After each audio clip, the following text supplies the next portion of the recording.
Hello, everyone. Welcome to part 3 of the Synchronizing with the Element of Air.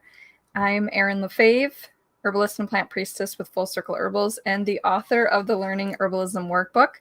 So I'm here for part 3 of connecting with the element of air.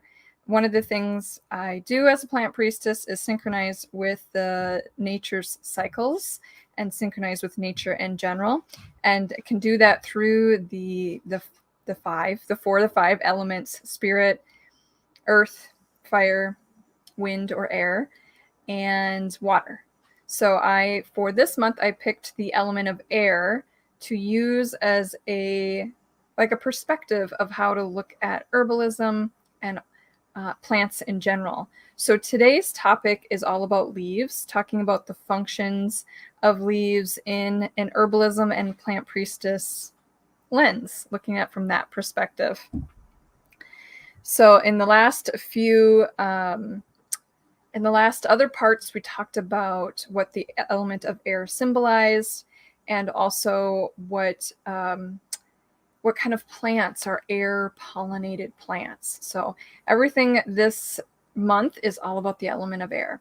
So I'm going to get started here in just a couple seconds.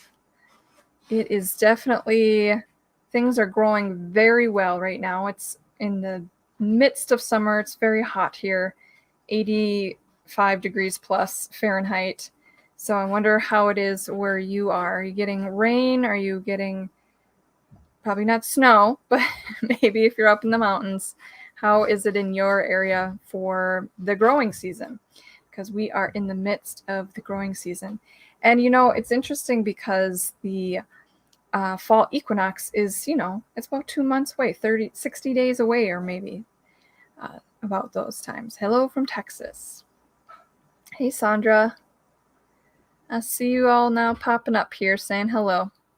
So for the leaves, the functions of leaves, it's an organ. It's considered one of the organs of the plants, and they do many of functions. But if we look at it through the element of air, typically leaves are the main photosynthesizer. Now, there's all sorts of other parts of the plant that will do it as well, and some plants have very reduced leaves, but for them in general, leaves are doing most of the photosynthesis and most of the respiration.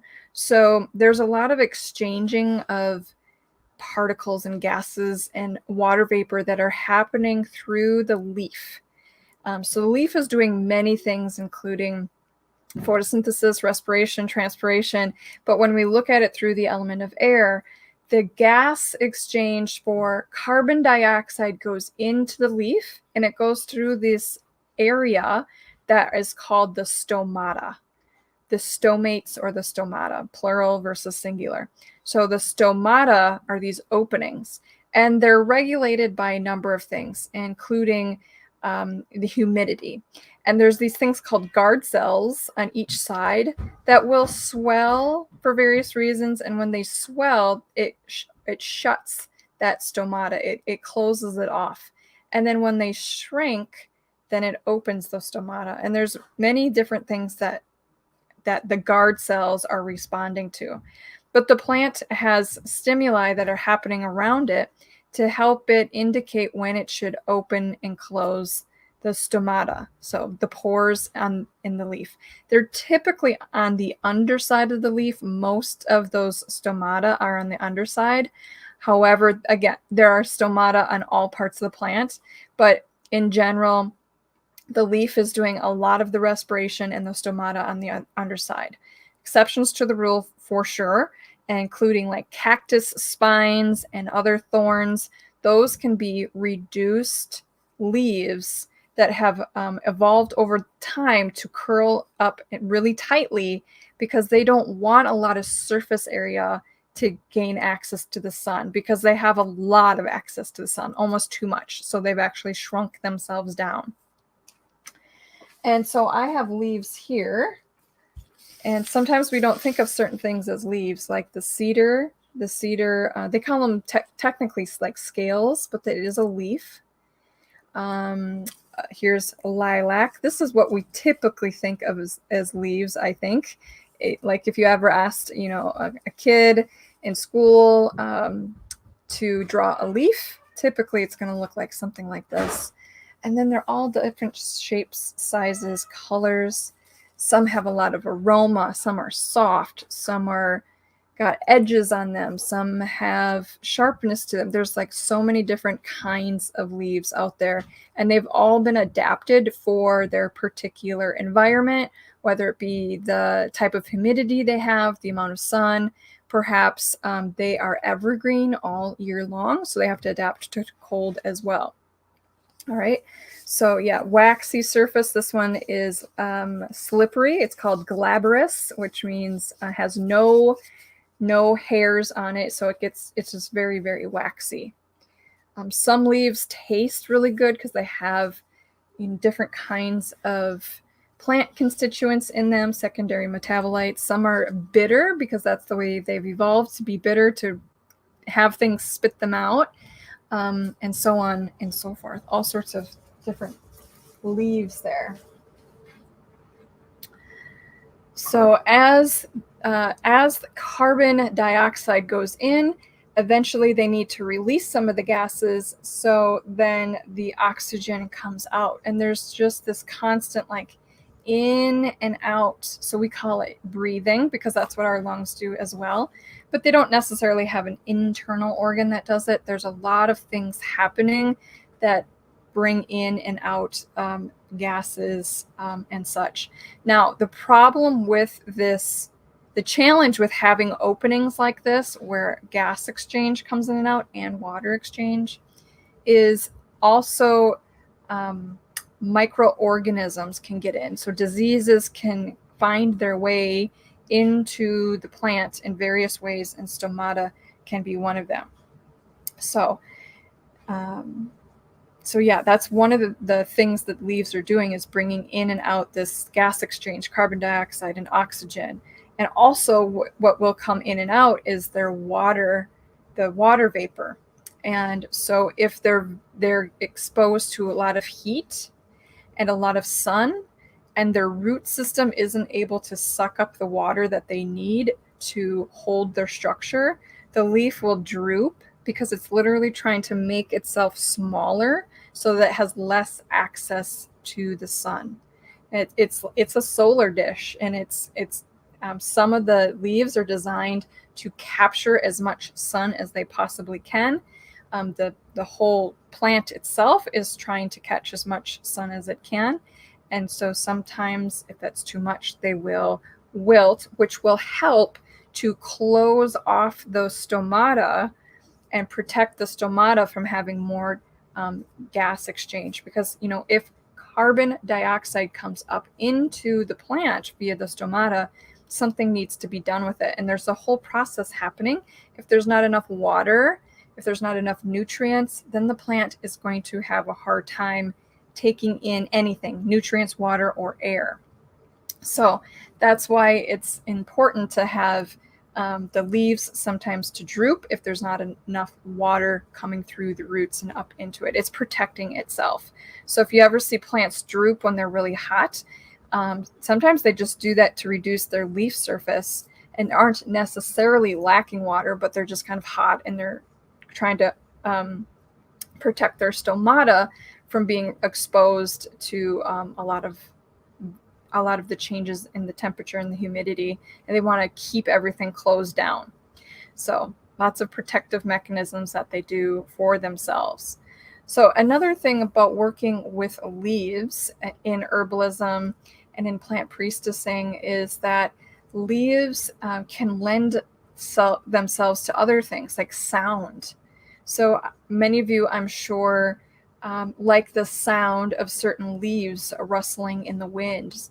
And on my Facebook page, Full Circle Herbals Facebook page, I said, what, plant symbolizes air to you? And people said like quaking aspen, because it makes that really great sound when they rustle.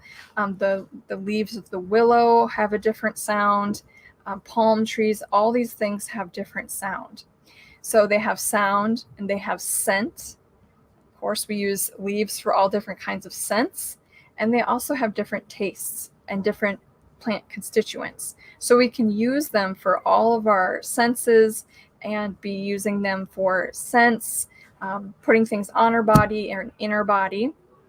And leaves are also doing so many other functions too. So hopefully with this mini lesson today, you're learning about what visual cues some of your plants, your herbs, your vegetable garden, your flowers that you have growing, if you see them doing certain things, you'll realize soon that some of these things are just their mechanism to reduce their input and output, and not necessarily like they're super stressed, but they're just doing their regular function. And to think about your nature-centered spirituality through the lens of elements. So if you look at, like I said, air, you can use the plants parts for representing air in its many, many forms, from the leaf, because we know it does its gas exchange, the sound of certain leaves. Some trees and plants and shrubs make a lot of noise in the wind, and some do not. Some of plants create a lot of scent, and scent to me is associated with the element of air, and some plants do not. So we can use this, we can use the plant to represent the different elements in different forms. And sometimes during the different parts of the season, they have different parts of them that become symbolic of these different elements. For example, certain flowers there's a plant called smoke bush, is what I call it. And some of the flowers, when the flowers come out, they're very wispy and smoky almost looking, smoke tree. And so that at that time really can represent air. Liz says, I never considered drooping leaves as signifying reduced leaf surface. Yeah, they're just, and they're, like trying to create their own shade. It's like an umbrella that's kind of deflating. As you pull down the umbrella, then there's less surface area and everything kind of gets shaded on inside and is protected on the inside. Yeah, they're doing all sorts of things for themselves. So yeah, leaves and representing air. You may have noticed I mentioned water exchanges happening and gathering the sun. So the leaves could symbolize other elements as well. But I really think they lend well to the element of air because of their, like I said, their scents, their gas exchange, and the majority in general, the plant organ most responsible for the gas exchange typically is the leaf. So I really love using that part of the plant as indicating the element of air. And certainly, like I said, the sound of the plants could be your indicator that it's the element of air too. Conita says, I'm glad I know this because we're always quick to water. Yes, I agree that when I see something drooping, I really want to give it some water, though some plants don't really seem to be necessarily in need of it. I've noticed that with my comfrey plant. My comfrey plant, in the middle of the day when the sun is hottest on it, it will do a drooping effect and look really limp. So it looks like it's really stressed, but by the end of the day, when it cools off a bit, it will perk up and kind of come out and, fluff up a little bit more.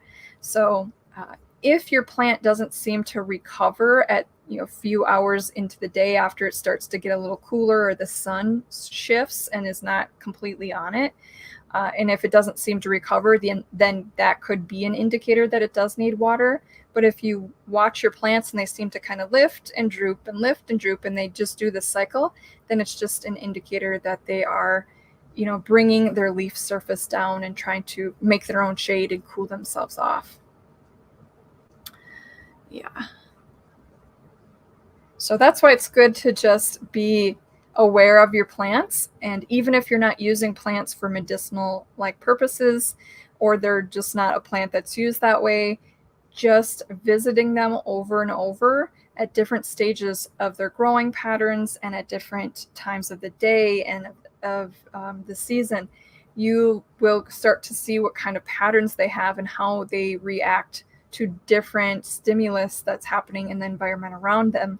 Then you get to know them better.